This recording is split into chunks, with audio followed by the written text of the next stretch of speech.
the Everything But Politics podcast. We are officially live here on episode 84.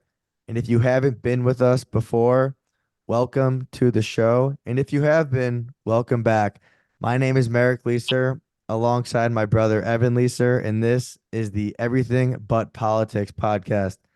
Today's guest lives one of the most nomadic, captivating lives you will ever see.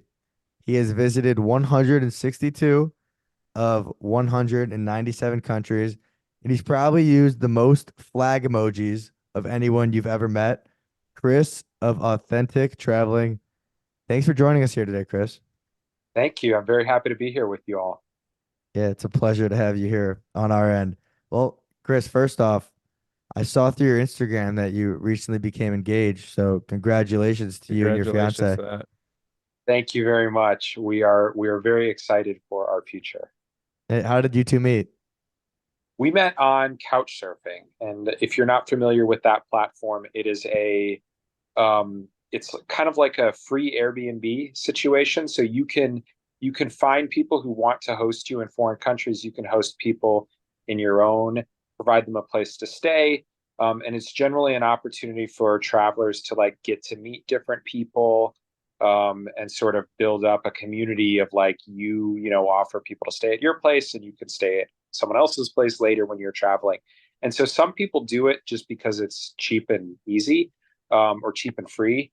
But I like to do it to meet people. I meet like the most interesting people and they want to hang out and really like show you the place. And that's how I met her. I was her guest almost 3 years ago. That's crazy. And I guess this is a good place to start, I guess. When you do travel internationally in the capacity that you have, is most of it solo, or do you usually go with a friend, or how does your travels usually go down? It's a mix. I would say probably half is solo. And then I would say maybe 25% with my fiance now. And then the remaining 25% is with my dad. I've taken my dad to Iran, Syria, and Iraq. So to name a few places. And Chris, when you were younger, did your family travel a lot? What led to this huge expansion of traveling? Yeah, that's a great question. We did a little bit. I would say more than average, but not to the extreme or anything like I do. But I have German relatives, so we'd been over there a few times. Had gone on like some family vacations, like Mexico or the Caribbean. And then actually for my dad's work, my family lived abroad in New Zealand for 3 years, and so that was like another really good experience to like get that exposure. But it wasn't until I would say I got into college, and I studied abroad in Buenos Aires, and going down there, I stopped in Ecuador for like a week and Santiago, Chile for a week. I went a little bit early trying to improve my Spanish. And that was like a really, really cool experience that got me hooked on travel. And I think like my next big trip, I backpacked through Central America. So it was something that, slowly built up, but we can definitely get into more of that as we go on through the podcast. I love it. I'm envious that you lived in Buenos Aires for a little. I love Argentinian food, skirt steak in particular, and Yeah. where I live, it's decent, but I can only imagine how spectacular it is down there. Yeah, no, the beef is so good. And the wine is amazing. And it's such a big city. Like it's so much fun. I love living there. And And Chris, oh, go ahead, Merrick. I was gonna say with being there, and I've seen a piece of your content on Instagram regarding the price of steak and beef in general in Argentina. Why is it as cheap as it is? I mean, is there just an abundance of cattle and beef, or what's the deal? Yeah, well, it's probably two factored. One, it is an abundance of cattle. They're like a major exporter of it, so because they can grow it there, it's just naturally going to be cheaper there. But also, Argentina is not known for running the best economy, and so like they have always had struggle with their peso against the dollar, and so when you travel there, and that has changed recently. I think the peso's improved a lot, but for the past like decade, and if not longer, it has been just like really cheap to travel there because the exchange rate is so beneficial for foreign currency. So You've probably learned a lot about currencies and exchange systems over the last years. yeah, Yeah, that's so cool. And I guess going back to your time spent in New Zealand, prior to that, I mean, that's across the world. Where did you grow up? I was born in Detroit, Michigan, and grew up there till I was like 10. Then family moved abroad. So that was like a big experience in my life, like 10 to 13 living abroad. And then we moved back to the US when I was about 13 and lived in Denver, Colorado. And so that's like where I would consider home. And I want to talk a little bit about the seven wonders of the world. Prior to this Yeah, podcast, I didn't know what that was. How many of them have you seen? you'd have to. I feel like there's a few different lists, or I'm not exactly sure. I've probably been to most, if not all. I don't know if you guys have the list. The only one that I Let me checked the look it list up. this afternoon. The only one that I knew was the Great Pyramid of Giza. Aside Sure. from that, I would have I, figured that I, like the Great Wall of China was on there, but it wasn't. We And there got were a few other ones I didn't recognize either. the Great Pyramid of Giza. Have you been there? I've been there. Yeah. The Hanging Garden of Babylon. Okay, that's Seven Wonders of the Ancient World. Those are, Oh. yeah, those are not. Oh, yeah, I got the wrong one. Merrick, you want What to else do you a got quick there? Google search? Worlds, if I remember, is like a real list of actual seven, and then the Seven Wonders of the World is like there's different definitions of that. Mm-hmm. But it's also funny. My whenever I've traveled with my girlfriend, she is always trying to like squeeze everything into like a little carry-on or whatever. You must be excellent at packing at this point. So Is it what is I, that? Are I you when you travel international, you go and carry on ever, or you really just you need a always check bag? I always carry on. I know exactly what I need. I have like at my home, I have a shelf in my closet that's just like just my travel things. So there's like a passport, there's my like toiletry kit, there's some chargers, and there's like things that I know that's exactly what I need. So when I get home, I put them, lay them out on that shelf. And so when I'm ready to travel again, I can just grab them and put them in my bag. It's very organized That's so situation. good. And That's Chris, so good. when is your next adventure?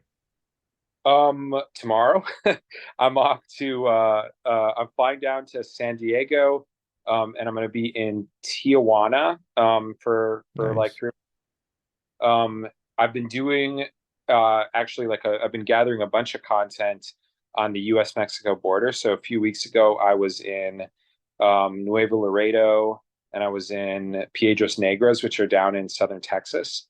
And that was like a really cool experience. And so I'm going to be doing like a whole series on different places on the US Mexico border, and it's going to be very interesting. You must be going through passports like socks. How many have you gone through? They make it like 2 years. I actually have two. So a unique little known thing. I'm only an American. I don't have another citizenship, but like a unique little known thing is if you travel a lot, you can request two of the same passport. And the only difference is like, so one ends in like, say, 02, and the other one is just the same number, but 03. So it's like one number higher. And like the expiration date is a little shorter on the second passport, but otherwise they're the complete same thing. And so I got that because like you'd be applying for a visa at one time and you wanted to travel at another time. So like your passport's in an embassy. And there were so many times where it was like just coming back the day before I had to travel. So I was like, I need to get two. And that's been helpful because like they last me longer now. Now that I have two, I can just like take different ones on different trips, and I haven't had to renew in like 2 years, and it's probably going to last me another year. Have And you ever been in a situation where you were international, anywhere in the world, and you lost your passport? No, thankfully, no. And have you had to deal with or been involved with in maybe not the most positive manner with an foreign embassy? Um, Not in particular. I've had, you know, other than like someone who's rude or just tells you they can't issue the visa, or for whatever reason. But I've never had any sort of like bad experience. And Chris, do you speak any other languages? I do. I speak Spanish quite well. Okay. Um, I actually, so after college, one of my first jobs, this also got me even more so into traveling. But after college, I was like, I wanted to do something different. I wasn't ready to quite jump into the workforce. And so I was an English teacher in Thailand for a year. And that's where authentic traveling started. So I can tell you that story. So I finished college and was like, I want to do something different. I'd been to Thailand like on a 2-day layover and was like, I really like this place, and had just decided like I wanted to move there. And so that's what I set on, and I arranged with kind of like a nonprofit group to go out there. Had sort of a job lined up, and was a teacher there for a year at a. It was actually like a pretty good school. It was like a sort of an advanced English school, so it was easier to be the teacher because the kids kind of knew English pretty well. Um, but I was out there for a year, and I was like renting these motorcycles and doing these motorcycle trips up in northern Thailand, going to really remote places. There was like very little information about them online. And so I started a blog called Authentic Traveling, which was like going out to, yeah, really, really unknown places in northern Thailand. And then like would just write about my experience and tell people like, how you get there, what it is, like what you do, like this.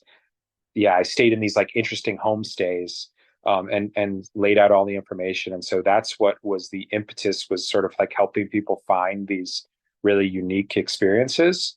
But to get back to your question on the language, I also speak Thai like conversationally, and had learned it like well enough to communicate with people, especially when I was traveling, and was able to like bring all that information into what I was writing about. At the time, what was like the main place to blog? Was it through Twitter, Facebook? Or how did you reach people?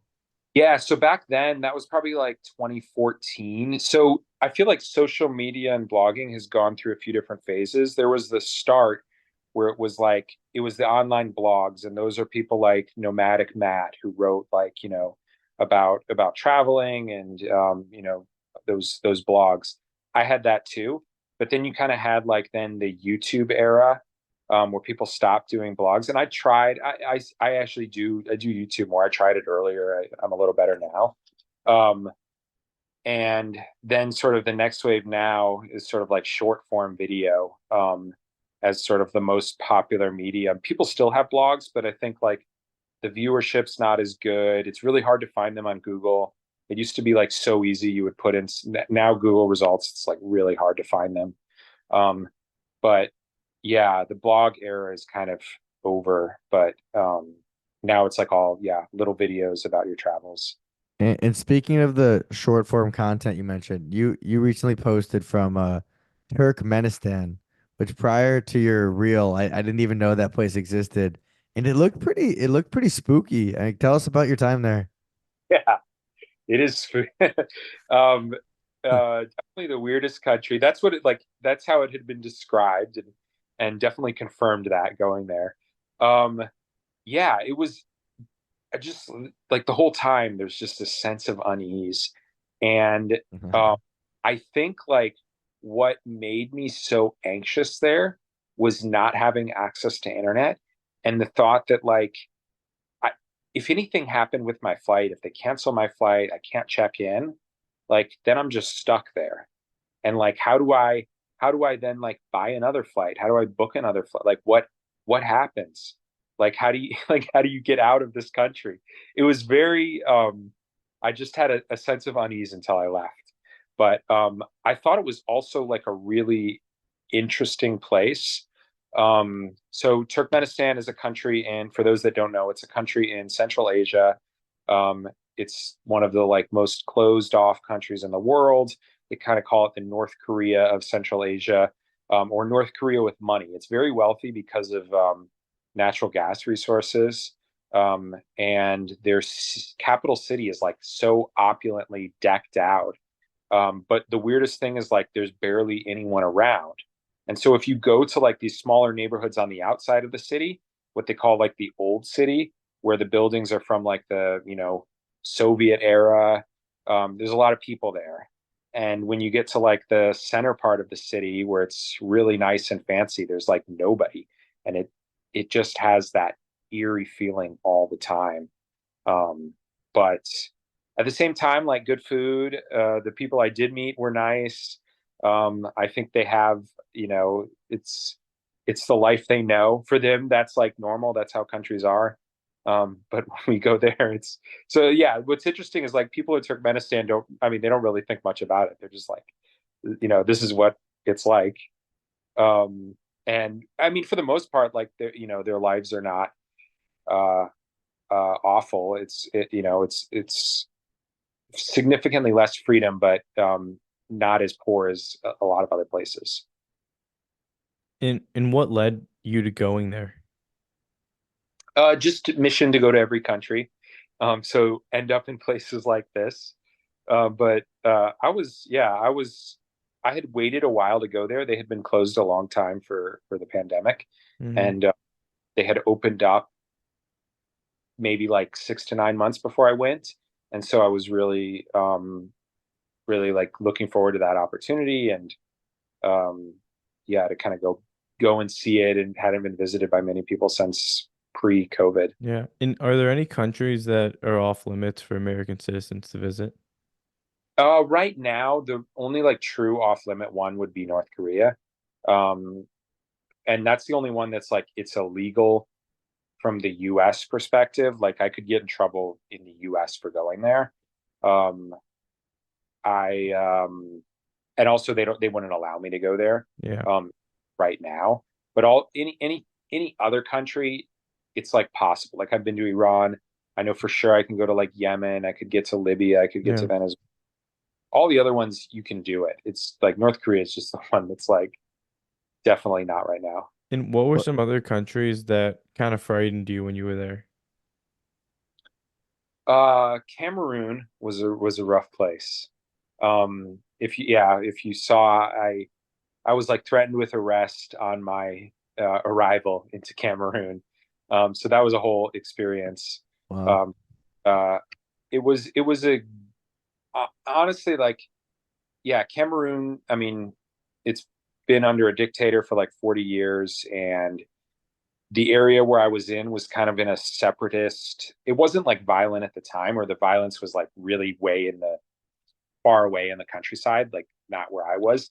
But there's like two sections. There's an English speaking section and a French speaking section. The French speaking section is much bigger and controls a lot of the government. And there's a lot of conflict between the two people. And it's not really about the language. They both know French and English and they're fine.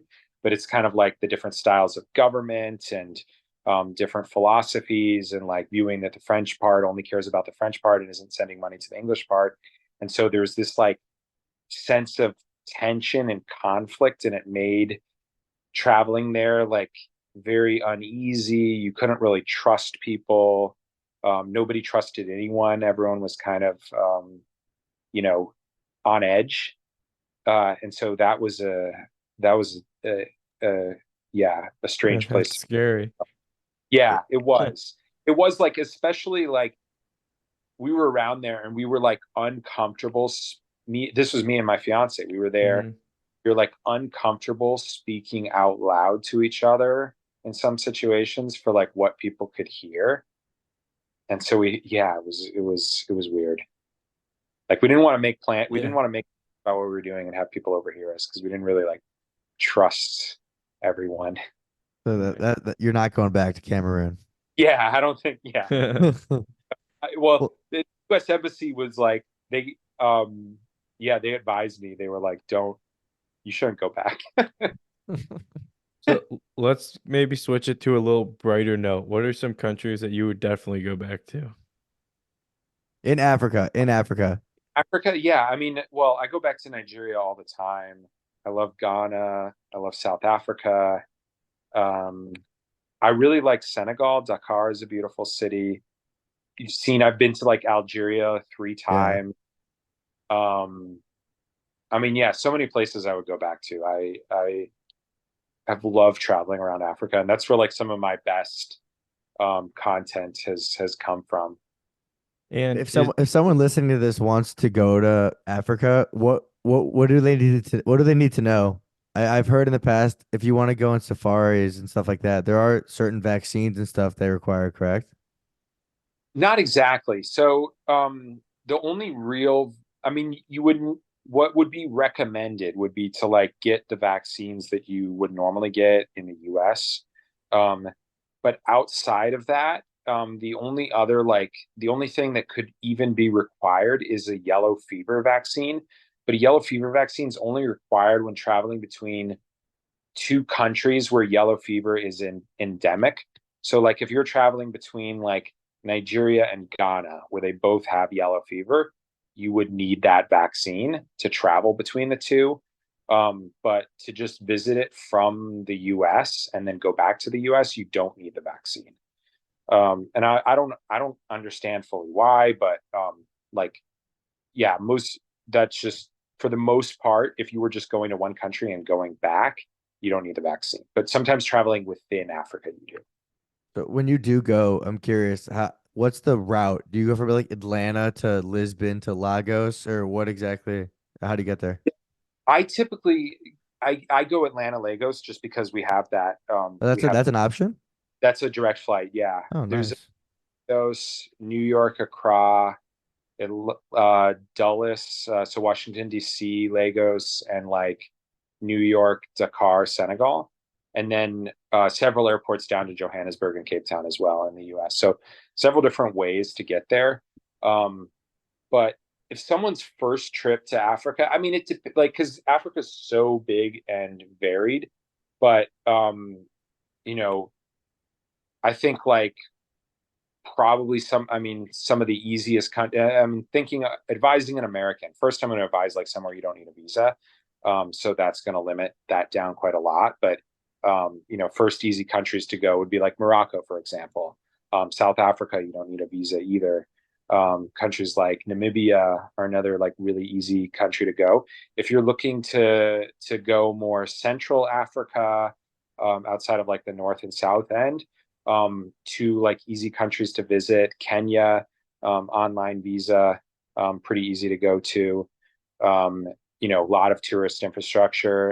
And I would say in West Africa, Ghana is another really easy one. You do need a visa, but it has really good tourist infrastructure. It's just like, some countries don't receive as many tourists as others. And so if you're like not really familiar with how things go or what to do or how to plan, it can be like a difficult place to go to. Whereas the more that tourists go there, and you think like obviously South Africa and Morocco are two major tourist destinations, along with Kenya and Ghana. So I'd really recommend like the most popular countries as a good place to start. You just mentioned how large Africa was, and it just crossed my mind. Did you recently see that guy? His name's Russ Cook, ran the entire length of Africa. Yeah, yeah. What a I uh, what a friggin' story. yeah, I remember I saw one of his YouTube several months ago. He like got robbed in I think it was in Angola, Yeah, I like saw that. everything from him. Yeah, that was like when I first heard of him, and I was like, wow. And yeah, I was like, you're only like not that far. You That's know, a lot. crazy. Oh yeah, I mean, you could die doing that. yeah, yeah. And like even just the places he was running, like even like through the desert. I heard about there's this like ultra marathon they run in like Morocco through the Yeah, desert. I know what you're talking about. Yeah, and like it's like five ultra marathons back to back. This guy would have done more than that. There was And actually like a Netflix thing on that Morocco thing. yeah, and they were saying like, yeah, people die all the time on that. It's Yeah, like, what? it's insane. I mean, at that point, it's like, what are you trying to prove? You Yeah, know? Yeah. Yeah, I mean, nonetheless, that is an extremely impressive feat. I just think about running like we ran a half marathon last A spring, year last ago. April Yeah. actually, and Chris, I fucking hated every fucking second of it. well, That's and just it's that's like it's not, 13.1. I mean, what's the length of Africa? That's gotta be like yeah, 100,000 miles. like running a marathon every day. I think is not good for your body. Yeah, Like look even Just at like shut at down. David Goggins. He's had all those surgeries. yeah, He was it's doing like 30, 40 miles a day. So the Russell Cook Merrick, it was let's see, over 11,000 miles. There's That those was people that just did their bike across Africa and finished. Wow. I follow them on Instagram. Um, yeah, they biked from like Egypt down to Cape Town and just finished. But wow. that's been done before. But the run, I think the running guy, that has never been done. Well, Might Chris, I'm never be curious. done again. Yeah, Yeah. no. And speaking of people that you've seen on Instagram, you've grown quite the following, and rightfully so. Your content is very cool. How has your life changed, with relationships formed, being able to go to these countries and show them what you do and maybe getting some special privileges? I would say not that much. In terms of like, yeah, I don't know. I would say it hasn't changed that much, and I try like when I go to a new country to not um make it to kind of keep a low profile so I can kind of do my thing and then say what I want when I'm done. I would say like if there are benefits, it's like being able to find a luxury hotel and they'll let me stay there if I make a video about my experience, something like that. Yeah. Um, yeah, it's funny, like after I'll visit a country, then I get all these invites like, oh, come do this, like come do all the stuff we want you to do, and I'm like, well, I already went there. um so I generally, yeah, will like go and keep more of a low profile. Chris, is with all these countries you've been to, what has been your favorite kind of food and the least favorite? I just one of the least favorites, I just had this raw fish sandwich in I Amsterdam. saw Hmm. that. The Looked worst. disgusting. What kind of fish was it? It's like herring, and so I guess they take it out, they clean it up, they put a little salt on it, um and they put a little salt on it, and then they just serve it on a piece of bread with um like some onions and some pickles, and it is nasty. So that's like, It literally looks like a canned fish with just yeah, like your most average bread, and then to make it worse, they throw on pickles and raw onions, which is just yeah, I'd probably throw up. yeah. It was not good. Was that something you ordered or they was handed to you? I heard it, like it's like one of their things, one of their Okay. big um and yeah, so I went to this like kind of stand that was selling and it was like 4 or 5 euro. And I got it, I had one bite, and I was like, no, I'm good. I'm gonna throw this out. And what um was the best food then? I've had it's like impossible to um I really like street food, and so like um I mean, there's a lot of street food in West Africa. I love Mexican street food. Um, yeah, just anywhere with street food is kind of my thing. And I'm gonna assume you've been to China. I have, yeah. And now A couple, there's a lot of myths that they eat dog down there. Have you seen it?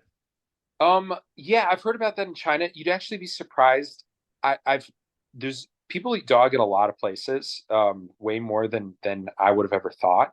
Like like they eat dog in places in Nigeria, and it's like really not that well known. Um, but like I was shocked, and I've heard about that in um I want to say in maybe like India or Myanmar somewhere, people eating dog. And uh, yeah, it's like it's surprisingly more common than you would think. Have you tried it? I have not. No, Would you? that's one, maybe out of like personal curiosity, but I don't think I I think I would maybe try it. Now, what are some exotic animals you have tried? uh I've had like I mean, like fish and chips. So I've had like shark Yeah. and chips. Oh, How's I that that? was cool. Yeah, that was pretty interesting. I've had all sorts of game meat down in like southern Africa. Um, I've had like bush meat in West Africa, so like antelope. Um, yeah, I've done a fair bit of strange meats. With some of these strange meats on some of these adventures, have you ever gotten extremely sick and just down bad, down for the count? Um, so I would say surprisingly little, but I have gotten sick. But honestly, in the past like few years, I have not gotten sick once. So very thankful for that. But I think because I eat so much random stuff, it just like makes me immune. But at the same time, I have gotten sick. Like one of the worst experiences, I was in Pakistan and I was there and my friend, like I was couch surfing there actually with a guy, and him and his family like were like, oh, you're staying with us, let's have like a barbecue for you. And they made all these meats and it was really good. And then like I woke up that night around midnight and just like just diarrhea, throwing up, awful, Ugh. into the next day, and then for like the next 2 or 3 days. And um, I wish I had gone to like a pharmacist right away, because the pharmacist, I finally went to a pharmacist after the third day. It wasn't getting better. And he was like, "Oh, take this." Next day, I was like back to normal. Well, that's Yeah. something that just crossed my mind that has literally never crossed my mind in my life is when you are down bad and on the toilet and throwing up. What is the toilet situation like out there? It depends which country you're in. But I mean, you like, well, if you stay in a hotel, you're gonna get you can find a normal toilet, you'll be good. Okay. But And when you're that out, maybe out and about, you don't want to run into any trouble. where Too funny. where's in terms of trouble that you've run into, has there been the more in South America, Africa, or Asia? Um, well, I would say like two questions. Toilet trouble, like No, worst toilet in the no, world. no, no. We can get over it. We can move on from the toilet talk. Yeah, Real life real life fear trouble. fear for your life trouble. Um, Surprisingly, in Europe, has been like the worst experience. Interesting. I was yeah, I got like attacked by a guy. I got in a fight in Italy. And that's been like so far the worst experience so far. And I'm fortunate that just that, because obviously, other people have had different things, but fortunately I have never had anything like stolen. Maybe I've lost stuff, but nothing like obviously, blatantly stolen. Mm-hmm. Nothing of major value. I've like dropped a GoPro in a lake, Yeah. I've had stuff like that. But um, yeah, Europe has been like the place where probably you know, some of the more closer situations. Did you have to throw hands in Italy? No, well, I had to get away. Yeah, I Okay. was guy I was not, was someone that was not in a clear state of mind, and I was One of those. Gotcha. yeah. That's fair. So somewhere I really want to go one day. I don't know how you even get there, but I'm sure you do. How does one make their way south to Antarctica? Yeah, I've thought about that. I've wanted to go, but it's not been like a major desire for me, because I feel like there's like no people there. And what I travel like so much for is like people, culture, food. And so I'm kind of like, well, I don't know. It's like cool to say you went, but uh, I think the most popular way is via Argentina. So you can take a cruise from Buenos Aires, or you can go down all the way to the south. It's called Tierra del Fuego, and it's like the southernmost province in Argentina. And I was actually there a couple of years ago, and not for an hour cruise, just to go down there. And from there, there's a lot of cruise companies that leave and go down there. And apparently, even if you like are pretty flexible with your travel, you can find space on cruises that's sold last minute. Like they might have 5 extra rooms and the cruise is leaving in a month. And so they can like discount those cruises. And so I heard about a company there that does that and sells that excess space to people. So there's ways to do it more affordably depending on like your situation. I've seen numerous things on social media about people going there, but it's not like you said, it's not a common thing. So I'm curious, when people get there, what do they do? They just like take pictures, see the penguins. It's got to be like a day or two expedition, and then they go back to like Argentina, Chile. Yes. Yeah, I think it's typically like a week. And so it's probably 2 days to get down there, 2 days to get back. And so you got like 2 or 3 days there. And they're probably like, I know they do the polar plunge, they go on shore, they see some penguins, they probably go kayaking, some different activities living on the boat. But you can take those longer cruises too and like visit some of the islands like the Falkland Islands and some of the other ones. So prior to this, Chris, I didn't even realize there were 197 countries. You've been to 162. On the top of your head, can you name the remaining 35 you haven't been to? No, not off the top of my head.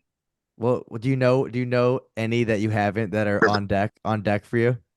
I can look at a map right now and tell you exactly what I have left. I have like a saved map of all my ones. So I'll walk you through them. That I'm not like, I don't know every single one here, but I've got Cuba, Jamaica, I want to say St. Vincent and the Grenadines, Grenada, Venezuela.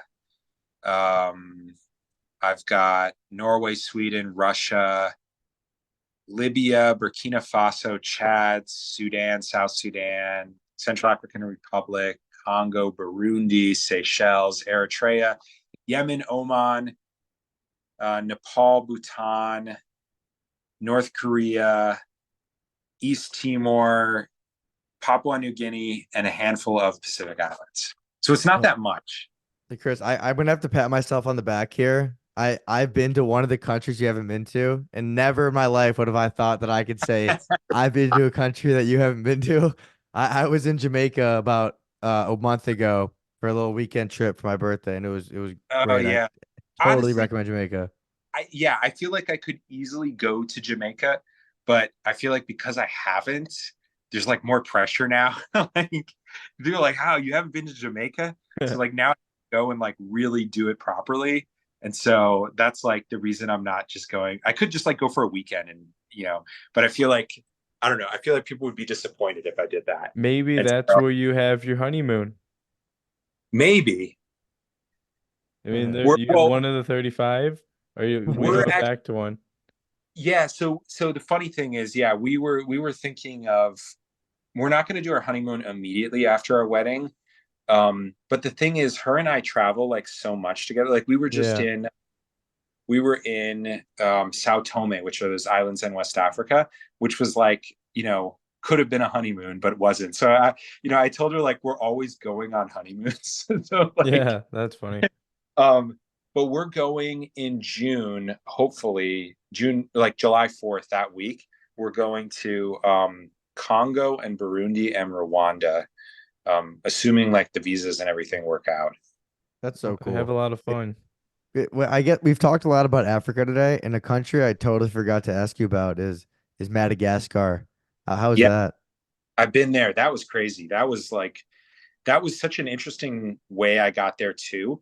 So first time to mainland Africa. I guess Madagascar is not quite, but I still went to mainland Africa after that.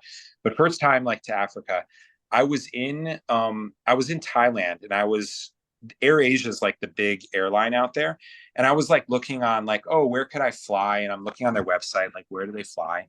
And they had like Mauritius listed. And I was like, Mauritius, I was like, I feel like I've heard of this place, but where is that? And all the way in the Indian Ocean, close to Madagascar, is this country, Mauritius. And AirAsia had a flight there from Kuala Lumpur, and I was like, I wonder how much that is. And it was $100 one way. I was like, oh, okay, like for like an 8 hour flight. I was like, all right, I guess that's where I'm going. And it was like $300 to go back. So I was like, well, I guess I have to do something else. So I flew from there to Madagascar, and then Madagascar to like Ethiopia, and that was my first experience in mainland Africa. But Madagascar was a really incredible country, very little visited. There's very few roads there. There's just one main road that sort of runs through the country. The rest is dirt roads. and the one main road is like one lane. Like if you see a car, like cars just drive in the middle, and if you see a car, you kind of go around them. And it takes like days to cross the country. So it drove like 2 days to get to this national park. We're there for a couple days, 2 days to come back. It was a hard journey, but really, really cool because everything felt so isolated from the rest of the world. Well, Chris, you just mentioned that you spent time in Ethiopia. Do you know the book, The Desert and the Sea by Michael Scott Moore? You familiar with that? No, I'm not. He was like a I read this book like 2, 3 years ago. He was a journalist and he got like captured by pirates out there and spent like Mm, 3 years in their captivity. So I'm mm. just curious. I mean, I don't think I've spoken with anyone that's been to Ethiopia. Did you feel safe while you were there? Yes, I felt very safe. I mean, I suppose that it's probably more like Somalia where that would happen. Um, Oh, I think but it was Somalia. yeah, Yes, it was Somalia. I got the two mixed up. Correct. yeah, but Ethiopia, I mean, there's a surprising lot in similar with the two countries. So I went to like Eastern Ethiopia, which was really close to the Somali border and like very culturally Somalian. That was interesting. And then I've actually been to technically Somalia. So there's an interesting country. It's called Somaliland, and it's not recognized by the UN, but there's like Somalia is broken into two. And so the one half of Somalia was like maybe it was an Italian colony. I might be wrong, maybe French. And then the other part was a British colony. And when they got their independence, they basically split off and had a disagreement over, how they should be governed. And so the Somaliland is an English-speaking country that isn't really recognized by the rest of the world. But I got a visa. I went there.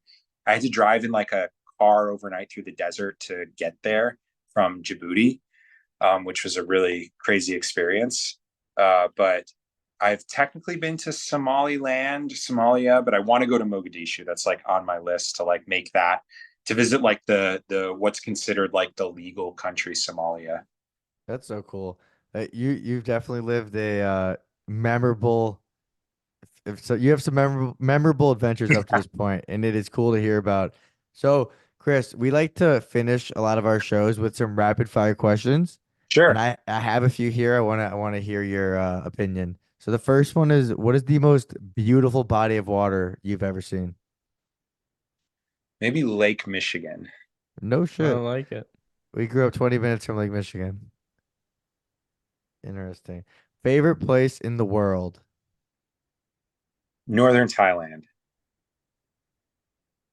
What's the most affluent country you've ever been to? Monaco. Mm-hmm. Right. Where does Saudi Arabia rank on that? Saudi Arabia is affluent, but there's a lot of inequality between migrant Mm. workers and the Saudis. Like the Saudis live great lives, but then you go to like the areas where the migrant workers live, and it's like, I mean, you feel like it just feels like India. It's like Yeah. Gotcha. not, yeah. If you didn't live in Atlanta, where would it be? Um, Honestly, I've always really wanted to live. I love like I'm from Denver, so probably like Salt Lake City or Mm. somewhere out west. Like I love it out there. Nice. Cool. Where in the world has the best coffee? Oh, great question. I would say Costa Rica. I'd love to go to Okay, Costa Rica. interesting. And last and final question for you, Chris. Will you one day be able to say that you've been to all 197 countries? That is the goal. Uh, yes, that is the goal, but it gets progressively harder and harder.